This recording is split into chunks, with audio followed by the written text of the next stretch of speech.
Hello friends, welcome back to our channel. നമ്മൾ ഇന്ന് കാണാൻ പോകുന്നത് ഹിറ്റ് ദ തേർഡ് കേസ് എന്ന മൂവിയാണ്. കഥയിലേക്ക് എടുക്കുന്നതിന് മുമ്പ് എല്ലാവരും ഈ വീഡിയോ ഒന്ന് ലൈക്ക് ചെയ്ത് സപ്പോർട്ട് ചെയ്യുക. മാത്രമല്ല നമ്മുടെ സീരീസ് ചാനലിൽ പുതിയൊരു ഹൊറർ ത്രില്ലർ സീരീസ് നമ്മൾ തുടങ്ങിയിട്ടുണ്ട്. അത് ഇതുവരെയും കാണാത്തവർക്ക് വേണ്ടിയിട്ട് ലിങ്ക് ഞാൻ ഡിസ്ക്രിപ്ഷനിൽ കൊടുത്തിട്ടുണ്ട്. മൂവിയുടെ തുടക്കത്തിൽ തന്നെ കാണിക്കുന്നത് ACP ധന്യ എന്ന് പറയുന്ന ഒരു പോലീസ് ഓഫീസർക്ക് മോസ്റ്റ് ബ്രേവറി അവാർഡ് കൊടുക്കുന്ന ചടങ്ങാണ്. ആ ടൈമിൽ തന്നെ അതേ ഡിപ്പാർട്ട്മെന്റിലെ നമ്മുടെ നായകനായ അർജുൻ സർക്കാർ എന്ന പേരുള്ള ഓഫീസറിനെ കോടതിയിലേക്ക് കൊണ്ടുവരികയും ചെയ്യുന്നു. ധന്യയെ പോലെ നല്ല ഓഫീസേഴ്സ് ഉള്ള ഈ ഒരു ഡിപ്പാർട്ട്മെന്റിന് ക്രിമിനലിനെ പോലെയുള്ള അർജുൻ സർക്കാരിനെ പോലുള്ള ഓഫീസേഴ്സ് വളരെയധികം മാനക്കേടാണെന്ന് മീഡിയയിലെല്ലാം തന്നെ പറയുന്നു. അർജുന്റെ മേൽ ചുമത്തപ്പെട്ടുള്ള കേസിനെ പറ്റിയുള്ള കൂടുതൽ കാര്യങ്ങൾ എടുക്കാൻ വേണ്ടിയിട്ട് 2 ആഴ്ചത്തെ സമയം വേണമെന്ന് വക്കീല് വാദിക്കുന്നുണ്ട്. ആ സമയം പ്രതിയെ സുരക്ഷിതമായിട്ട് നിർത്തണമെങ്കിൽ ഏതെങ്കിലും സെൻട്രൽ ജയിലിലേക്ക് അയക്കണം. അതിന് ജഡ്ജിൽ നിന്നും അവർ പ്രത്യേകം അനുവാദവും വാങ്ങുന്നു. എന്നാൽ ജയിലിലേക്ക് കൊണ്ടുപോയ അർജുനെ കൊല്ലാൻ വേണ്ടിയിട്ട് ഒരുപാട് ഗുണ്ടകൾ അവിടെ കാത്തിരിപ്പുണ്ടായിരുന്നു. ഇതിനു മുൻപ് അർജുൻ സർവീസിലിരുന്ന സമയത്ത് ഒരുപാട് കുറ്റവാളികളെ ജയിലിലേക്ക് അയച്ചിട്ടുണ്ടായിരുന്നല്ലോ. അവരെല്ലാവരും തന്നെയാണ് ഇപ്പോൾ അർജുനെ കൊല്ലാൻ കാത്തിരിക്കുന്നത്. അവരെല്ലാം അർജുന്റെ നേരെ തിരിഞ്ഞതും ഒരാളാകട്ടെ അവരെയെല്ലാം മാറ്റിയിട്ട് അർജുനെ അവിടെ നിന്ന് മാറ്റി നിർത്തി സംസാരിക്കുന്നു. അവന്റെ സുരക്ഷയ്ക്ക് വേണ്ടിയിട്ട് അവന്റെ കയ്യിൽ ഒരു കത്തിയും കൊടുക്കുന്നുണ്ട്. പോലീസുകാരനായ താനെങ്ങനെ എവിടേക്ക് വന്നതെന്ന് ആ ഒരു കുറ്റവാളി അവനോട് ചോദിക്കുന്നു. അങ്ങനെ നമ്മുടെ അർജുൻ നടന്ന കാര്യങ്ങളെല്ലാം പറയുകയാണ്. കഥ ഫ്ലാഷ് ബാക്കിൽ കാണിക്കുമ്പോൾ അർജുൻ ആകട്ടെ ഒരു കാടിന് നടുവില് എന്തോ കുറച്ച് ഇറച്ചി കഷ്ണങ്ങൾ ഒരു കഴുകനിട്ട് കൊടുക്കുന്നതും അതെല്ലാം തിന്നുന്നതും കാണിക്കുന്നു. അതിനുശേഷം നദിക്ക് മുകളിലായിട്ട് ഒരാളെ തലകീഴായിട്ട് കെട്ടിയിട്ടിട്ടുണ്ടായിരുന്നു. അയാളുടെ ശരീരത്തിൽ പലയിടത്തും മുറിവുകളുണ്ട്. അയാളുടെ കഴുത്തറക്കുന്നത് അവിടെ വീഡിയോ ആയിട്ട് അവൻ ഷൂട്ട് ചെയ്യുകയും ചെയ്യുന്നു. പിന്നീട് കാണിക്കുന്നത് അവിടെ വൈസാഗില് പുതിയ SP ആയിട്ട് ചാർജ് എടുക്കാൻ വരുന്ന അർജുൻ സർക്കാരിനെയാണ്. ആൻസൈറ്റി മുൻകോപമൊക്കെ കൂടുതലുള്ള അവനാകട്ടെ നിസ്സാര കാര്യങ്ങൾക്ക് പോലും പെട്ടെന്ന് ദേഷ്യം വരുമായിരുന്നു. അവൻ ചാർജ് എടുത്ത ആദ്യ ദിവസം തന്നെ അവന്റെ അടുത്തേക്ക് വരുന്ന കേസ് തന്നെ നേരത്തെ അവൻ കൊന്ന ആ ഒരു വ്യക്തിമിന്റെ ആയിരുന്നു. അവന്റെ ടീമിലെ വർഷയും ദിവാകറും ചേർന്നിട്ട് ആ ഒരു കേസിനെ പറ്റി അവനോട് സംസാരിക്കുന്നു. മർഡർ നടന്ന സ്പോട്ടിലേക്ക് അവർ പോകുന്നുണ്ടെങ്കിലും അർജുൻ കൃത്യമായിട്ട് എല്ലാ തെളിവുകളും നശിപ്പിച്ചിരിക്കുന്ന കാരണം ഒരു തെളിവ് പോലും അവർക്ക് അവിടെ നിന്നും കിട്ടുന്നില്ല. ടയർ മാർക്സ് എല്ലാം തന്നെ അവിടെ നിന്ന് അവൻ നശിപ്പിച്ചിട്ടുണ്ടായിരുന്നു. മാത്രമല്ല റിവറിന്റെ മുകളിൽ വെച്ച് മർഡർ ചെയ്തുകൊണ്ട് ഒരുപാട് തെളിവുകൾ നഷ്ടപ്പെടുകയും ഉണ്ടായി. കൊല്ലപ്പെട്ട വ്യക്തിയുടെ ശരീരത്തിൽ നിന്നും 3 ഓർഗൻസ് മിസ്സിംഗ് ആയിരുന്നു. ഹൈപ്പോതലാമസും പിറ്റ്യൂട്ടറി ഗ്ലാൻഡും അഡ്രിനാലിൻ ഗ്ലാൻഡും. ഇവയെല്ലാം തന്നെ ഹോർമോൺസ് സെക്രീറ്റ് ചെയ്യുന്ന ഗ്ലാൻഡുകളായിരുന്നു. ഓർഗൻ ട്രാൻസ്പ്ലാന്റിങ്ങിന് ഉപയോഗിക്കുന്ന അവയവങ്ങളായിരുന്നില്ല അത് 3. അതുകൊണ്ട് തന്നെ പോലീസുകാരെല്ലാം തന്നെ ആകെ കുഴപ്പത്തിലായി. ഈ 3 അവയവങ്ങൾ എന്തിനായിരിക്കാം ഈ ശരീരത്തിൽ നിന്ന് മാറ്റിയതെന്ന്. കഴുത്തിൽ കത്തിവെച്ച് മുറിച്ച മാർക്ക് കണ്ടാൽ തന്നെ അയാൾ നല്ല എക്സ്പീരിയൻസ്ഡ് പേഴ്സൺ ആണെന്ന് അറിയാൻ പറ്റുമെന്ന് അർജുൻ പറയുന്നു. താൻ തന്നെ കൊന്ന കാര്യത്തെ പറ്റിയാണ് അർജുൻ മറ്റുള്ളവരോട് ഇങ്ങനെ എക്സ്പ്ലെയിൻ ചെയ്തുകൊണ്ടിരിക്കുന്നത്. അവിടെ നിന്നും ഒരു സിഗരറ്റ് കുട്ടി കിട്ടിയിട്ടുണ്ടെന്ന് മറ്റു പോലീസ് ഓഫീസേഴ്സ് പറയുന്നു. എന്നാൽ അത് അർജുൻ നേരത്തെ തന്നെ ഇട്ടതായിരുന്നു. അതിലുള്ള സലൈവ വെച്ചിട്ട് DNA മാച്ച് ചെയ്ത് നോക്കാൻ അവൻ പറയുന്നുണ്ട്. വീട്ടിലെത്തി അവനെ ആകട്ടെ അവന്റെ അച്ഛൻ ഓരോന്ന് പറഞ്ഞ് വഴക്ക് പറയുന്നുണ്ട്. എപ്പോഴും ഇങ്ങനെ ദേഷ്യത്തിൽ സംസാരിക്കുന്നതും കല്യാണം കഴിക്കാതെ നടക്കുന്നതൊന്നും ശരിയല്ല എന്ന് പറഞ്ഞിട്ടായിരുന്നു ദിവസവും അവന്റെ അച്ഛൻ ഓരോന്ന് പറഞ്ഞുകൊണ്ടിരുന്നത്. ആഹാരം കഴിച്ച ശേഷം അവൻ അവന്റെ ആ പെറ്റായിട്ടുള്ള കഴുകന് കുറച്ചധികം മാംസങ്ങൾ ഇട്ട് കൊടുക്കുന്നതായിട്ട് കാണിക്കുന്നു. പിന്നീട് അവൻ ഹോസ്പിറ്റലിൽ പോകുന്നതും കാണിക്കുന്നുണ്ട്.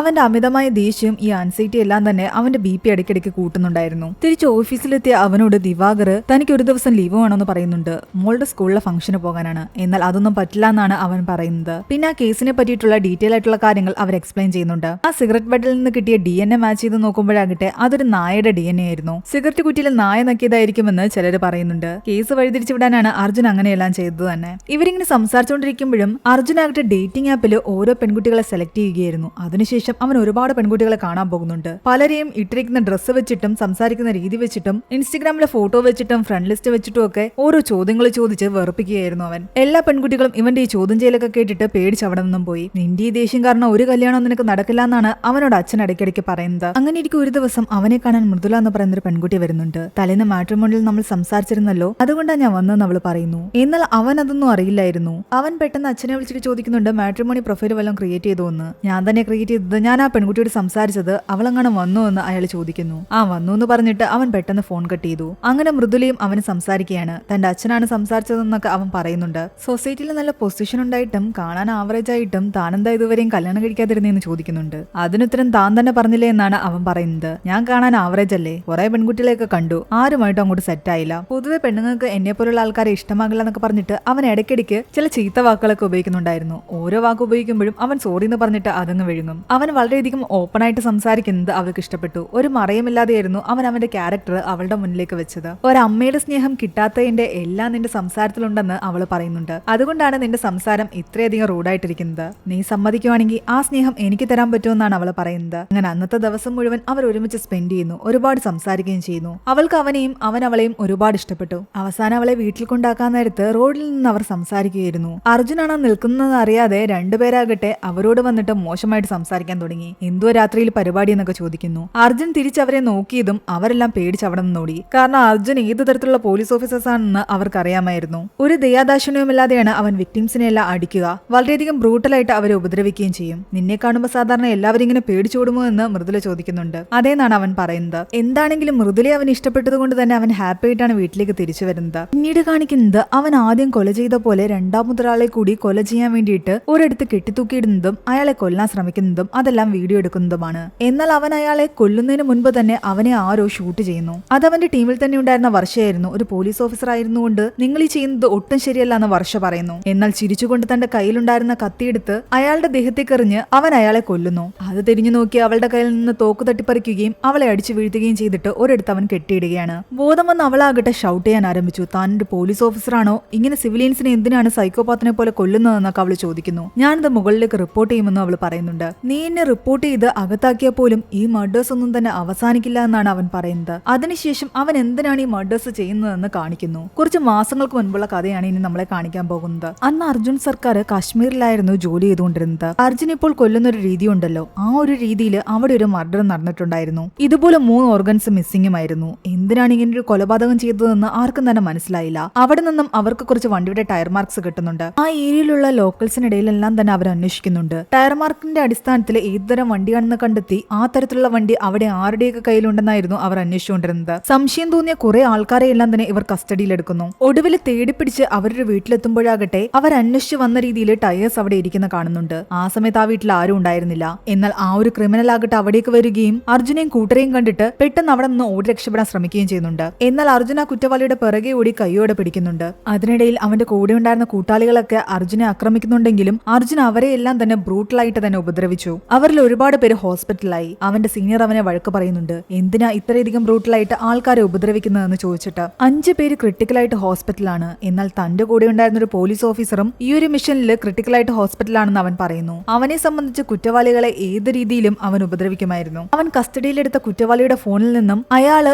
ഇങ്ങനെ ആൾക്കാരെ കൊല്ലുന്ന വീഡിയോ അവൻ കാണുന്നുണ്ട്. അയാളുടെ ഫോണിൽ 2 വീഡിയോസ് ഉണ്ടായിരുന്നു. ആ ടൈമിൽ തന്നെ ബീഹാറിലും ഇതുപോലൊരു കൊലപാതകം നടന്നതിന്റെ ന്യൂസ് അവൻ ടിവിയിൽ കാണുന്നുണ്ട്. എന്തായാലും ഇവിടെ ക്രൈം നടത്തിയ ആളായിരിക്കില്ല അവിടെ പോയി ക്രൈം നടത്തിയിട്ടുണ്ടാവുക. അതിനുള്ള ടൈം എന്തായാലും ഇല്ല. ഒരേ പാറ്റേണിൽ കൊല്ലുന്ന ഒരുപാട് പേര് പലയിടത്തായിട്ടുണ്ട്. അങ്ങനെ അവർ ബീഹാറിലേക്ക് പോയിട്ട് ആ ഒരു കേസിനെ പറ്റി അന്വേഷിക്കുന്നു. ആ ക്രൈം ചെയ്ത കുറ്റവാളിയെ ബീഹാർ പോലീസ് കൈയോടെ പിടികൂടിയിട്ടുണ്ടായിരുന്നു. എന്നാൽ വളരെയധികം മാവോയിസ്റ്റുകളുള്ള ഒരു ഏരിയ ആയിരുന്നു അത്. അതുകൊണ്ട് തന്നെ ആ പോലീസ് സ്റ്റേഷനിൽ അധിക നേരം അർജുനോ കൂട്ടർക്കോ നിൽക്കാൻ പറ്റില്ല. ആ കുറ്റവാളിയെ പോലും അവിടെ അധിക നേരം ഇരുത്താൻ പറ്റില്ലായിരുന്നു. കോടതിയിൽ നിന്നും പെർമിഷൻ കിട്ടാനൊന്നും കാത്തു നിൽക്കാതെ അർജുനാകട്ടെ ആ കുറ്റവാളിയും കൊണ്ട് കശ്മീരിലേക്ക് പോവുകയാണ്. പോകുന്ന വഴിയിൽ അവരുടെ വണ്ടിക്ക് നേരെ ഒരുപാട് ആക്രമണങ്ങൾ ഉണ്ടായെങ്കിലും അതിനെയെല്ലാം ചെറുത്തുകൊണ്ട് അവർ ലക്ഷ്യസ്ഥാനത്തെത്തി. കശ്മീരിൽ നിന്ന് അർജുൻ പിടിച്ച ക്രിമിനലിനെയും ബീഹാറിൽ നിന്ന് അവിടുത്തെ പോലീസ് പിടിച്ച ഈ ഒരു ക്രിമിനലിനെയും ഒരുമിച്ചിരുത്തിയാണ് ചോദ്യം ചെയ്തുകൊണ്ടിരുന്നത്. അവർ തമ്മിൽ പരസ്പരം അറിയില്ല. എന്നാൽ അവർ ചെയ്യുന്ന കൊലപാതക രീതിയെല്ലാം തന്നെ ഒരുപോലെയാണ്. കൊല ചെയ്യാൻ അവർ 2 പേരും ഉപയോഗിച്ച കത്തികളിൽ CTK എന്ന് എഴുതിയിരിക്കുന്നത് അർജുൻ ശ്രദ്ധിക്കുന്നുണ്ട്.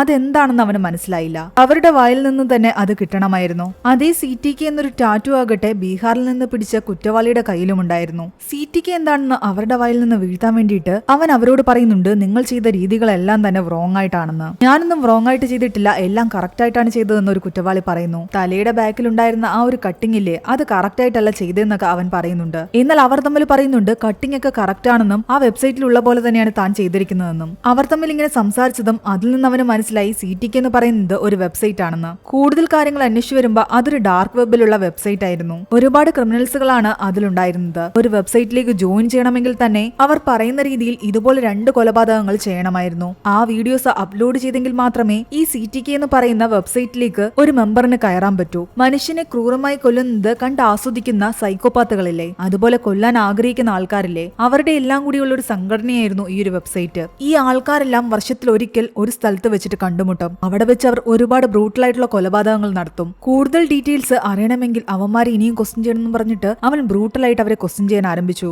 അവരെ ഇത്രയധികം ഉപദ്രവിക്കുന്ന കണ്ടിട്ട് അവന്റെ സീനിയർ വന്ന് പറയുന്നുണ്ട്, ഇനി നീ ഇവരൊന്നും ചെയ്യാതിരിക്കുന്നതാ നല്ലതെന്ന്. കാരണം 5 പേരെ നീ ഹോസ്പിറ്റലിൽ അടിച്ചിട്ടുണ്ടല്ലോ, അവരിൽ ഒരാൾ മരിച്ചു. അതുകൊണ്ട് ഈ കേസുമായിട്ട് നിനക്ക് ഇനി ഇവിടെ തുടരാൻ പറ്റില്ല. അങ്ങനെ അവനെ അവിടെ നിന്നും ട്രാൻസ്ഫർ ആക്കിയ വൈസാഖിലേക്ക് വിട്ടതാണ്. അവൻ കഥ പറഞ്ഞു നിർത്തിയിട്ട് വർഷയോട് പറയുന്നുണ്ട്, ഞാൻ ഇപ്പോഴും ആ കേസ് അന്വേഷിച്ചുകൊണ്ടിരിക്കുകയാണെന്നും ആ വെബ്സൈറ്റിലേക്ക് എനിക്ക് കയറണമെങ്കിൽ 2 പേരെ ഞാൻ കൊന്ന് ഇതുപോലെ വീഡിയോ അപ്ലോഡ് ചെയ്യണം. അതിനിങ്ങനെ നിരപരാധികളെ എന്തിനാ കൊല്ലുന്നതെന്ന് വർഷ ചോദിക്കുന്നുണ്ട്. ഈ കൊന്നവരാരും നിരപരാധികളല്ല എന്നാണ് അവൻ പറയുന്നത്. പിഞ്ചുകുട്ടികളെ അത് ക്രൂരമായിട്ട് റേപ്പ് ചെയ്തവന്മാരൊക്കെ, അതുകൊണ്ട് അവന്മാർക്ക് അർഹതപ്പെട്ട ശിക്ഷ തന്നെയാണ് ഞാൻ കൊടുത്തത്. എന്തായാലും ഇവന്മാരുടെ വീഡിയോസ് അപ്ലോഡ് ചെയ്ത് കഴിഞ്ഞാൽ എനിക്ക് ആ വെബ്സൈറ്റിലേക്ക് കയറാനുള്ള ഇൻവിറ്റേഷൻ ഇൻവിറ്റേഷൻ കിട്ടും. അതിലൂടെ വർഷത്തിലൊരിക്കൽ അവരെവിടെയാണ് മീറ്റ് ചെയ്യുന്നതെന്ന് അവൻ അറിയാനും ആ ഒരു മീറ്റിംഗിൽ പങ്കെടുക്കാനുമായിരുന്നു അർജുന്റെ തീരുമാനം. അതറിഞ്ഞപ്പോൾ വർഷയ്ക്കും അവന്റെ കൂടെ നിൽക്കണമെന്ന് തോന്നി. അവൾ ആ വെബ്സൈറ്റിനെ കുറിച്ച് കൂടുതൽ ഡീറ്റെയിൽസ് എടുക്കുന്നുണ്ടായിരുന്നു. അതിലൊരു മെമ്പർ ആകാൻ ആഗ്രഹിക്കുന്ന ഒരു വ്യക്തി ഒരു മർഡർ വീഡിയോ അപ്ലോഡ് ചെയ്തിട്ടുണ്ടായിരുന്നു. രണ്ടാമത്തത് അവൻ അപ്ലോഡ് ചെയ്തിട്ടില്ല.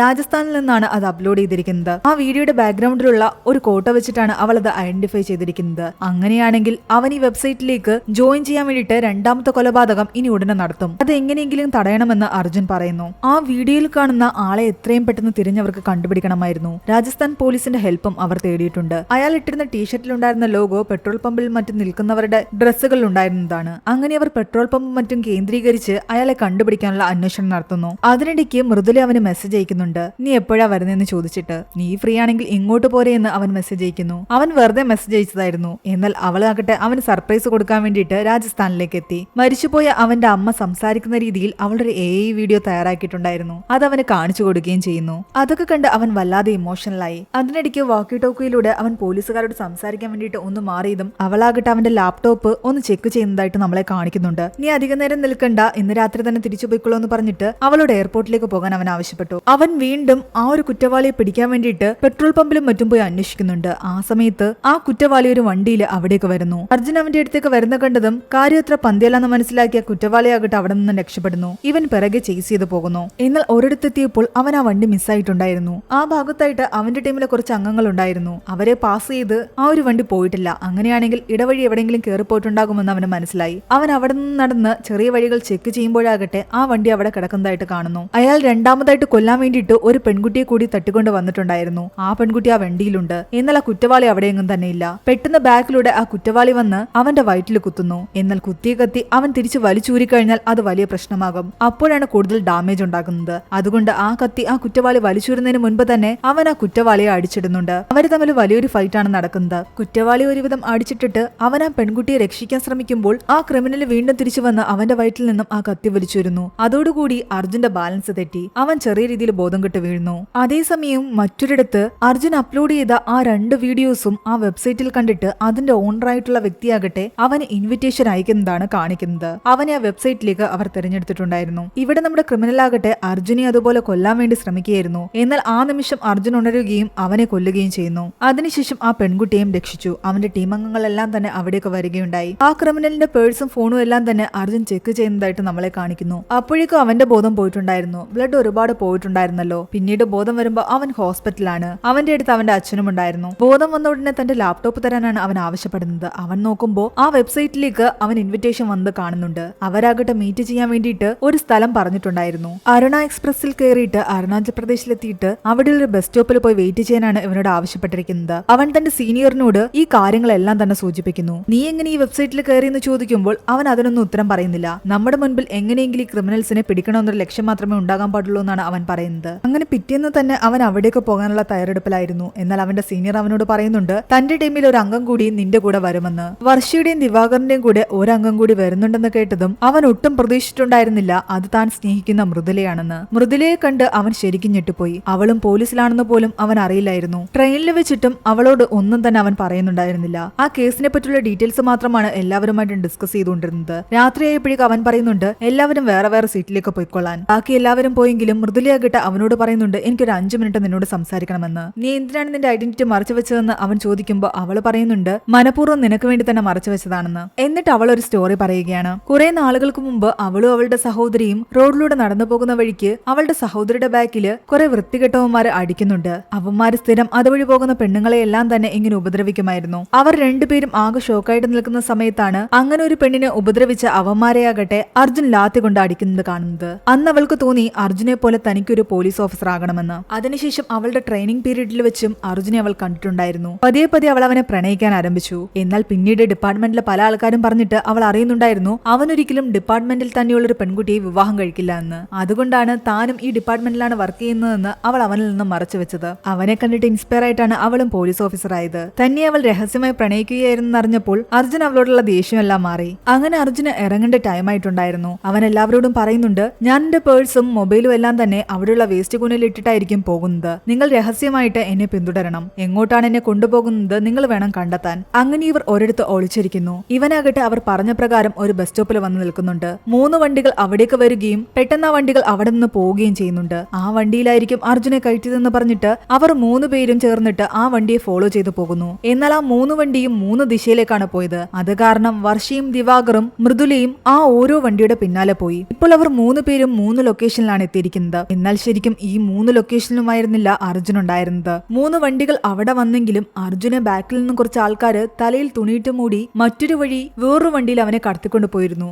അതൊന്നും തന്നെ മൃദുലയും കൂട്ടരും കണ്ടില്ല. ആ വെബിന്റെ ആൾക്കാര് അവനെ കടത്തിക്കൊണ്ടു പോകുന്നത് പൊട്ടിപ്പൊളിഞ്ഞ പഴയൊരു കോട്ടയിലേക്കാണ്. ആൽഫ എന്ന പേരുള്ള ഒരുത്തൻ അവനെ ആകട്ടെ അവിടേക്ക് സ്വീകരിക്കുന്നു. പുതിയ മെമ്പേഴ്സ് വരുമ്പോ അവർക്ക് കുറച്ച് റൂൾസ് ഒക്കെ ഉണ്ടായിരുന്നു. ഇവർ കൊടുക്കുന്ന റൂമിൽ നിൽക്കുകയും അവർ കൊടുക്കുന്ന ഡ്രസ്സുകൾ ധരിക്കുകയും വേണം. അങ്ങനെ അർജുന്റെ റൂം ആൽഫ അവന് കാട്ടിക്കൊടുക്കുന്നു. അവിടെ ചെറിയൊരു റേഡിയോയും അവന് വേണ്ടിയുള്ള ഡ്രസ്സുകളും ടവൽസും മറ്റും ഉണ്ടായിരുന്നു. റെഡിയായി വരാൻ അവനോട് ആവശ്യപ്പെടുന്നുണ്ട്. അവൻ ആ ഡ്രസ്സൊക്കെ ധരിച്ച് റെഡിയായിട്ട് വരുന്നുണ്ട്. അതേസമയം അവിടേക്ക് എത്തിയ മറ്റു ന്യൂ മെമ്പേഴ്സും അവരുടെ കൂടെ ജോയിൻ ചെയ്യുന്നു. അങ്ങനെ അപ്പോൾ വന്ന ആ ന്യൂ മെമ്പേഴ്സിനെ എല്ലാം കൂട്ടിയിട്ട് ആൽഫ പോകുന്നത് മറ്റൊരു ഏരിയയിലേക്കായിരുന്നു. അവിടെ ഓൾറെഡി തന്നെ CTK എന്ന പേരുള്ള ഇവരുടെ വെബിൽ ജോയിൻ ചെയ്തിട്ടുള്ള ഒരുപാട് പേരുണ്ടായിരുന്നു. ഈ സൈക്കോകളെ എല്ലാം തന്നെ എന്റർടൈൻ ചെയ്യിക്കാൻ വേണ്ടിയിട്ട് 2 പേര് പരസ്പരം കത്തികൊണ്ട് കുത്തുകയും അങ്ങോട്ടും ഇങ്ങോട്ടും അടികൂടുകയും ഒക്കെ ചെയ്യുന്നുണ്ട്. അതേസമയം ഇവിടെ മൃദുലയാകട്ടെ തന്റെ സീനിയറിനെ വിളിച്ചിട്ട് പറയുന്നുണ്ട് അർജുന ഇതുവരെ കണ്ടെത്താൻ സാധിച്ചിട്ടില്ല ആ 3 സ്ഥലങ്ങളിലും റെയ്ഡ് നടത്തണമെന്ന്. അതിനു വേണ്ടിയിട്ടുള്ള ഫോഴ്സിനെ അയക്കാനായിരുന്നു അവൾ ആവശ്യപ്പെടുന്നത്. ഇവിടെ അർജുനും പുതുതായിട്ട് വന്ന മറ്റു മെമ്പേഴ്സും എല്ലാം തന്നെ എല്ലാവരുടെയും മുൻപിൽ നിൽക്കുകയാണല്ലോ. ഈ ആൽഫ അവരോട് പറയുന്നുണ്ട് ഇവിടെ കെട്ടിവെച്ചിരിക്കുന്ന കയറ് കാണുന്നില്ലേ, അതിൽ ഓരോ കയറുകളായിട്ട് നിങ്ങൾ മുറിക്കാൻ. കുറച്ചധികം കയറുകൾ പിരിച്ചിട്ട് ഒരു വലിയ കയറാക്കി ഇവർ കെട്ടിവെച്ചിരിക്കുകയാണ്. അതിൽ ഓരോ കണ്ണികളായിട്ട് ഓരോരുത്തരും മുറിക്കുന്നു. അത് കാരണം ആ കയറിന്റെ ബലം നഷ്ടപ്പെടുകയും അത് പതിയെ പതിയെ പൊട്ടാൻ ആരംഭിക്കുകയും ചെയ്യുന്നുണ്ട്. ആ നേരം കൊണ്ട് ആൽഫ അവിടെ ഉണ്ടായിരുന്ന ആൾക്കാരോടെല്ലാം തന്നെ അവരുടെ വെബിനെ പറ്റി സംസാരിക്കുന്നു. അവരെല്ലാവരും ഫ്രീഡമാണ് ആഗ്രഹിക്കുന്നതെന്നും നമുക്ക് ഇഷ്ടമുള്ള കാര്യങ്ങളെല്ലാം ചെയ്യാൻ വേണ്ടിയിട്ടാണ് ഇങ്ങനൊരു സംഘടന തന്നെ രൂപീകരിച്ചിരിക്കുന്നതെന്നും ഒക്കെ പറയുന്നുണ്ട്. മനുഷ്യനെ ക്രൂരമായി കൊല്ലുന്നത് അവരെല്ലാവരും ആസ്വദിക്കുകയായിരുന്നു. നിങ്ങൾക്ക് വേണ്ടിയിട്ട് ഞാൻ ഒരു സർപ്രൈസ് വെച്ചിട്ടുണ്ടെന്ന് പറഞ്ഞിട്ട് അവനാകട്ടെ ഒരു സ്ഥലത്തേക്ക് ചൂണ്ടിക്കാണിക്കുന്നു. എല്ലാവരും അവിടേക്ക് നോക്കുമ്പോൾ ഒരു പെൺകുട്ടിയെ 2 കയറുകളിലായിട്ട് വലിച്ചു കെട്ടിയിട്ടുണ്ടായിരുന്നു. അതേസമയം ഇവിടെ നേരത്തെ ഈ ന്യൂ മെമ്പേഴ്സ് മുറിച്ച കയറുകളില്ലേ അതെല്ലാം പൊട്ടിപ്പൊട്ടി അവസാനത്തെ കണ്ണിയും പൊട്ടി. അപ്പോഴേക്കും ആ പെൺകുട്ടിയുടെ ഒരു കൈയാകട്ടെ അറ്റുപോവുകയാണ്. ആ പെൺകുട്ടിയുമായിട്ടായിരുന്നു ആ ഒരു കയറ് ബന്ധിപ്പിച്ചിട്ടുണ്ടായിരുന്നത്. അങ്ങനെ ബ്രൂട്ടലായിട്ട് ആൾക്കാരെ കൊല്ലുന്നതെല്ലാം തന്നെ അവിടെ ഉണ്ടായിരുന്ന സൈക്കോസ് ആസ്വദിക്കുകയായിരുന്നു. അർജുൻ ഇത് കണ്ടിട്ട് ദേഷ്യം വരുന്നുണ്ട്. പക്ഷെ അവൻ ആ നിമിഷം ഒന്നും തന്നെ ചെയ്യാൻ പറ്റില്ല. പിന്നീട് ഇവരെല്ലാവരും പാർട്ടിയിലേക്ക് കടന്നു. എല്ലാവരും ഡാൻസും ബഹളവും ഒക്കെ ആയിട്ട് നിൽക്കുന്നതിനിടയ്ക്ക് അർജുൻ എല്ലാവരുടെ കണ്ണു വെട്ടിച്ച് ആ ഏരിയ എല്ലാം തന്നെ മനസ്സിലാക്കുന്നു. ഇവിടെ അണ്ടർഗ്രൗണ്ടിലേക്ക് പോകുമ്പോൾ കുറേയധികം ആൾക്കാരെ ഇവർ കൊല്ലാൻ വേണ്ടിയിട്ട് ഓരോ കേജിലായിട്ട് ഇട്ടിട്ടുണ്ടായിരുന്നു. പിന്നീട് അവൻ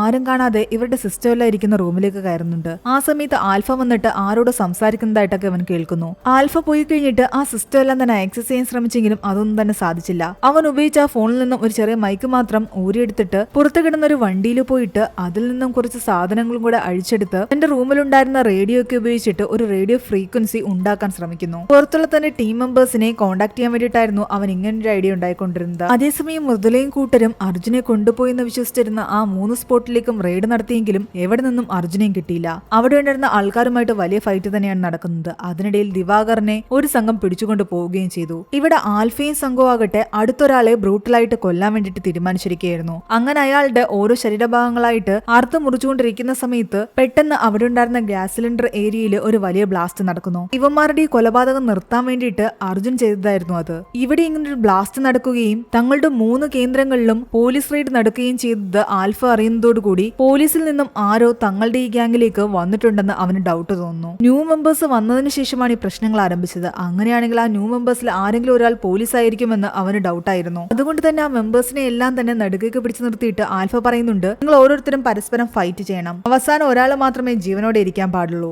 അങ്ങനെ അവരെല്ലാവരും അങ്ങോട്ടും ഇങ്ങോട്ടും ഫൈറ്റ് ചെയ്യാൻ തുടങ്ങി. അർജുനെ സംബന്ധിച്ച് ആൾക്കാരെ ഉപദ്രവിക്കുന്നതും ഇടിക്കുന്നതും അടിക്കുന്നതും ഒന്നും തന്നെ അവൻ ഒട്ടും തന്നെ വേദന ഉണ്ടാക്കുന്ന കാര്യമായിരുന്നില്ല. ഓൾറെഡി തന്നെ അവൻ ഒരുപാട് പേരെ ബ്രൂട്ടലി കൊന്നിട്ടുണ്ട്. അതുകൊണ്ട് തന്റെ കൂടെ ആ ന്യൂ മെമ്പേഴ്സ് ആയിട്ട് വന്ന ആൾക്കാരെ എല്ലാം തന്നെ അവൻ ബ്രൂട്ടലി കൊന്നൊടുക്കുന്നു. ഇത്രയും CTK മെമ്പേഴ്സിനെ ഒരുമിച്ച് കൊന്നൊടുക്കണമെങ്കിൽ ഇവന്റെ ട്രെയിൻഡ് പോലീസ് ഓഫീസർ ആണോ എന്ന് ആൽഫയ്ക്ക് ഡൗട്ട് തോന്നുന്നു. നീ എന്നെ അങ്ങനെ ഡൗട്ട് അടിക്കേണ്ടതെന്നാണ് അർജുൻ ആൽഫയോട് പറയുന്നത്. ആ സമയത്ത് ഇവരുടെ 3 താവളത്തിലേക്ക് പോയിട്ട് പിടിക്കപ്പെട്ട നമ്മുടെ ദിവാകറിനെ ആൽഫയുടെ ആൾക്കാർ അവിടേക്ക് കൊണ്ടുവരുന്നു. ദിവാകറിനെ കണ്ടതും അർജുൻ ഒന്ന് ഞെട്ടി. ദിവാകറിനോട് ആൽഫ ചോദിക്കുന്നുണ്ട് അർജുനെ അറിയാമോ എന്ന്. അർജുൻ ദിവാകറിനെ കണ്ണു കാണിക്കുന്നു. അറിയാമെന്ന് തന്നെ പറയാൻ പറയുന്നു. ദിവാകർ പറയുന്നുണ്ട് എനിക്ക് ഇയാളെ അറിയാം, ഇയാളൊരു പോലീസ് ഓഫീസറാണ്, എന്റെ ബോസ് ആണ്. എന്നാൽ അവൻ അങ്ങനെ പെട്ടെന്ന് പറഞ്ഞപ്പോ ആൽഫയ്ക്ക് അത് വിശ്വാസം തോന്നിയില്ല. കാരണം ഒരു പോലീസുകാരൻ രക്ഷപ്പെടാൻ വേണ്ടിയിട്ട് എന്തൊക്കെ കള്ളങ്ങൾ വേണമെങ്കിലും പറയും. അതുകൊണ്ട് അർജുനെ കണ്ട ഉടനെ തന്നെ അവൻ പോലീസ് ഓഫീസറാണെന്ന് തന്നോട് തുറന്നു പറയണമെങ്കിൽ അത് ചിലപ്പോൾ കള്ളമായിരിക്കുമെന്ന് ചെയ്യുമെന്ന് ആൽഫയ്ക്ക് തോന്നുന്നു. ആൽഫ അർജുനോട് പറയുന്നുണ്ട്, നീ ഒരു പോലീസ് ഓഫീസർ അല്ലാന്ന് ഞാൻ വിശ്വസിക്കണമെങ്കിൽ ഒരു പോലീസുകാരനായ ഈ ദിവാകരനെ നീ കൊല്ലണം. ഞാൻ കൊന്നേക്കാമെന്ന് അർജുൻ പറയുന്നു. എന്നിട്ട് അർജുൻ ദിവാകരനെ അടിക്കാൻ ആരംഭിച്ചു. ദിവാകരനോട് അവൻ ഇടയ്ക്ക് പറയുന്നുണ്ട്, നീ നല്ലപോലെ ഫൈറ്റ് ചെയ്ത് നിൽക്കാൻ, ഇവന്മാരെ വിശ്വസിപ്പിച്ചെങ്കിലേ പറ്റുമെന്ന്. അങ്ങനെ ഇവര് അങ്ങോട്ടും ഇങ്ങോട്ടും ഫൈറ്റ് ചെയ്തുകൊണ്ട് നിൽക്കുകയാണ്. ആ സമയത്ത് ആൽഫയുടെ അടുത്തേക്ക് അവന്റെ ഒരു ആള് വന്നിട്ട് ആൽഫയോട് പറയുന്നുണ്ട്, ഈ ന്യൂ മെമ്പേഴ്സിൽ മരിച്ചുപോയ ഒരാളാണ് പോലീസുകാരനെന്ന്. അവന്റെ റൂമിൽ നിന്ന് റേഡിയോയുടെ ചില സാധനങ്ങളൊക്കെ കിട്ടിയെന്ന്. അതോടുകൂടി അർജുനോടും ദിവാകരനോടും ഫൈറ്റ് നിർത്താൻ ആൽഫ ആവശ്യപ്പെടുന്നു. ശരിക്കും ആൽഫയെ തെറ്റിദ്ധരിപ്പിക്കാൻ വേണ്ടിയിട്ട് അർജുൻ തന്നെയായിരുന്നു ഇത് മറ്റൊരാളുടെ റൂമിൽ കൊണ്ടിട്ടത്. ഈ സമയത്ത് അർജുൻ ആകട്ടെ മറ്റൊരു കളി കളിക്കുകയാണ്. CTK വലിയ വെബാണ് എന്നൊക്കെ പറഞ്ഞിട്ട് നിന്നെയൊക്കെ വിശ്വസിച്ചാണ് ഞാൻ ഇങ്ങോട്ട് വന്നത്. എന്നിട്ട് ഈ ഒരു ഗ്യാങ്ങില് നിന്റെയൊന്നും അറിവില്ലാതെ ഒരു പോലീസ് ഓഫീസർ വന്നു കയറിയിരിക്കുന്നു. നീയൊക്കെ എന്ത് വെബാണ് നടത്തുന്നതെന്ന് പറഞ്ഞിട്ട് ആൽഫ ഉൾപ്പെടെ എല്ലാവരെയും നാണം കെടുത്തുന്ന രീതിയിലായിരുന്നു അവന്റെ സംസാരം. തങ്ങളെക്കാളൊക്കെ വലിയ സൈക്കോയാണ് ഇവനെന്ന് അവരെല്ലാവരും വിചാരിക്കുന്നുണ്ട്. ഈ ദിവാകർ ഒരു പോലീസുകാരനാണെങ്കിൽ ഇവൻ ചാകുന്നതിന് മുമ്പ് ഇവൻ എന്തൊക്കെ കാര്യങ്ങൾ അറിയാമെന്ന് ഞാൻ കണ്ടുപിടിച്ചു തരാമെന്ന് അർജുൻ ആൽഫയോട് പറയുന്നു. അർജുന്റെ ഈ സംസാരം എല്ലാം കേട്ട് ആൽഫ ശരിക്കും അവനെ വിശ്വസിക്കാൻ തുടങ്ങിയിരുന്നു. അതുകൊണ്ട് ദിവാകരനെ അർജുന്റെ കൂടെ വിടുന്നു. ഇവിടെ അർജുന്റെ ലൊക്കേഷൻ കണ്ടെത്താൻ വേണ്ടിയിട്ട് മൃദുലയും സംഘവും കഷ്ടപ്പെട്ടുകൊണ്ടിരിക്കുകയാണ്. ഫോഴ്സിന്റെ സഹായം ഇല്ലാതെ തന്നെ അവർ ഒറ്റയ്ക്ക് അർജുനെ കണ്ടുപിടിക്കാൻ ഇറങ്ങി തിരിച്ചിരിക്കുകയായിരുന്നു. ഇവിടെ ദിവാകരനെയും കൊണ്ട് മറ്റൊരിടത്തേക്ക് പോയ അർജുനാകട്ടെ അവനോട് പറയുന്നുണ്ട്, ഇവിടെ കൊല്ലാൻ വേണ്ടിയിട്ട് അവന്മാരെ പിടിച്ചിട്ടിരിക്കുന്ന ആൾക്കാരെ രക്ഷിച്ചുകൊണ്ട് ഞാൻ പറയുന്ന വഴി നീ ഇവിടെ നിന്ന് രക്ഷപ്പെടണം. ആ സമയത്ത് ഞാൻ അവന്മാരെ ഡീവിയേറ്റ് ചെയ്തോളാം. അങ്ങനെ അർജുന്റെ പ്ലാൻ പ്രകാരം അവരവിടെ നിന്ന് രക്ഷപ്പെടാൻ വേണ്ടിയിട്ടുള്ള ശ്രമത്തിലാണ്. അതേസമയം ഇവിടെ മൃദുലയും കൂട്ടരും അർജുനെ അവർ കാട്ടിലേക്ക് എവിടെയെങ്കിലും ആയിരിക്കും കൊണ്ടുപോയിരിക്കുന്നതെന്ന് ഊഹിച്ചിട്ട് കാട്ടിലെല്ലാം തന്നെ പരിശോധിക്കാൻ ആരംഭിച്ചു. അർജുൻ ഇവിടെ ആൽഫയോട് വന്ന് പറയുന്നുണ്ട്, ദിവാകരനെ ക്വസ്റ്റ്യൻ ചെയ്തതിൽ നിന്ന് എനിക്ക് ചില കാര്യങ്ങൾ മനസ്സിലായി. 3 വർഷമായിട്ട് അവർ CTK കുറിച്ച് ഇൻവെസ്റ്റിഗേറ്റ് ചെയ്തുകൊണ്ടിരിക്കുകയാണ്. നമ്മുടെ മെമ്പേഴ്സിൽ ആരും തന്നെ നമ്മളെ ഒറ്റുകൊടുക്കുന്നവരായിട്ടില്ല, അവരെല്ലാവരും ക്ലീൻ ആണെന്ന്. അതിനിടെ കാട്ടിലൂടെ സഞ്ചരിച്ചുകൊണ്ടിരുന്ന മൃദുലയ്ക്ക് ഒരു റേഡിയോ ഫ്രീക്വൻസി കിട്ടുന്നുണ്ട്. അത് മിക്കവാറും അർജുൻ നമ്മളെ കോൺടാക്ട് ചെയ്യാൻ വേണ്ടിയിട്ട് സെറ്റ് ചെയ്തതായിരിക്കുമെന്ന് അവൾക്ക് മനസ്സിലായിട്ട് ആ ഒരു ഫ്രീക്വൻസി ലക്ഷ്യമാക്കി അവർ റേഞ്ച് പിടിച്ച് അതിന്റെ അടുത്തേക്ക് പോകുന്നു. അതേസമയം ഇവിടെ ആൽഫയും കൂട്ടരും വീണ്ടും അടുത്തൊരു കൊലപാതകം നടത്തി ആൾക്കാരെ സന്തോഷിപ്പിക്കാനുള്ള ശ്രമത്തിലായിരുന്നു. ഇതുവരെയും ഒരാളും ചെയ്തിട്ടില്ലാത്ത ഒരു ബ്രൂട്ടൽ മർഡറാണ് നമ്മൾ ഇപ്പോൾ ചെയ്യാൻ പോകുന്നതെന്ന് പറയുന്നു. അതിനു വേണ്ടിയിട്ട് അവർ കൊണ്ടുവന്നിരിക്കുന്നത് ഒരു പിഞ്ചു കുഞ്ഞിനെയായിരുന്നു. അത് കണ്ട് ശരിക്കും അർജുൻ ഞെട്ടിത്തെറിച്ചിരിക്കുകയാണ്. ആ കുഞ്ഞിനെ കൊല്ലാൻ വേണ്ടിയിട്ട് കൂട്ടത്തിൽ നിന്നും ഒരാളെ അവർ സെലക്ട് ചെയ്യുന്നു. അയാളുടെ കയ്യിൽ ഒരു കത്തി കൊടുത്തിട്ട് ആ കുട്ടിയെ വെട്ടിമുറിക്കാൻ ആൽഫ ആവശ്യപ്പെടുന്നു. എന്നാൽ അയാൾ വെട്ടുന്നതിന് തൊട്ടു മുൻപ് തന്നെ അർജുൻ അയാളെ കൊല്ലുകയാണ്. ഇനിയാണ് ചെറിയൊരു ഫ്ലാഷ് ബാക്ക് കാണിക്കുന്നത്. കാരണം കുറച്ച് നാളുകൾക്ക് മുമ്പ് തന്റെ കുഞ്ഞിനെ കാണാനില്ല എന്ന് പറഞ്ഞിട്ട് ഒരമ്മ പോലീസ് സ്റ്റേഷനിൽ പരാതിയുമായിട്ട് വന്നിട്ടുണ്ടായിരുന്നു. ആ കുഞ്ഞിനെ ഏത് വിധേനയും ഞാൻ കണ്ടുപിടിച്ചു തരുമെന്ന് അർജുൻ അവർക്ക് വാക്കും കൊടുത്തിട്ടുണ്ടായിരുന്നു. അതേ കുഞ്ഞിനെ തന്നെയായിരുന്നു ആൽഫയും കൂട്ടരും ഇവിടെ കൊല്ലാൻ വേണ്ടിയിട്ട് കൊണ്ടുവന്നിരുന്നത്.